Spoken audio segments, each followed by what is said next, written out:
He keeps football passing games out of reach. Denver Broncos' Chris Harris Jr. is said to be the NFL's best coverage cornerback. The three-time Pro Bowler and Super Bowl champion entered the league undrafted, turning his underdog NFL entry into top dog billing. The 18 Madden rankings come out. Yeah. Chris Harris Jr. at the very, very top. Yeah. So what separates the best from the rest? I would say consistency. Guys that are consistent from week 1 to week 16 should be rated at the top. And I've been blessed to be the top-ranked guy 2 years in a row. And that's something I want to make 3 years in a row. No-fly zone, sacred territory for your secondary. Yeah.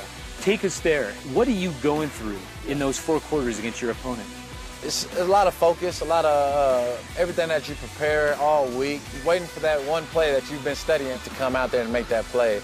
As a cornerback, you only get probably about 5 chances to really impact the game, and that's where that preparation comes in handy. You got a money smile, brother. I mean, it's kind of like in my spirit, man. I always have been a guy that's always smiling, always laughing, and really my family. There, when I see my little girls, I mean, that's just an automatic smile right there. So you leave Kansas with some unbelievable achievement, but the 2011 NFL Draft leaves you empty. Yeah. What were you telling yourself at that point? It's something I've been praying for when I was in college, and then I also had the lockout. Not getting drafted and then not being able to have any contact with anybody in the NFL from April until July. A lot of people, even family members, tell me I wasn't going to make it, I should stop, should go to the next phase of my life. But I had faith, man, and I think that really, I just kept working and got ready for when they got that call from Denver. You identify with the underdog. Who is the underdog?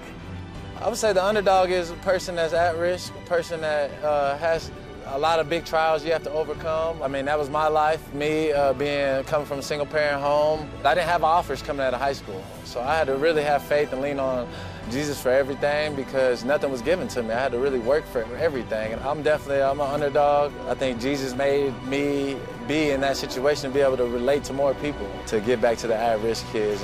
In your Christ following, when do you see his support to help you with that? Oh, I say every day, man, especially in this business, football. You got to get on your knees multiple times a day, man, just thanking God. I pray while I'm on the field because he has to be with me. One injury away from being done from playing football for the rest of my life, or just that fast it can happen. So I just always got to pray for that covering and make sure he's with me out there, making plays with me. God wants to be involved in everything that you do, and I just try to involve him. That's what God said to do, man, to help build up his kingdom.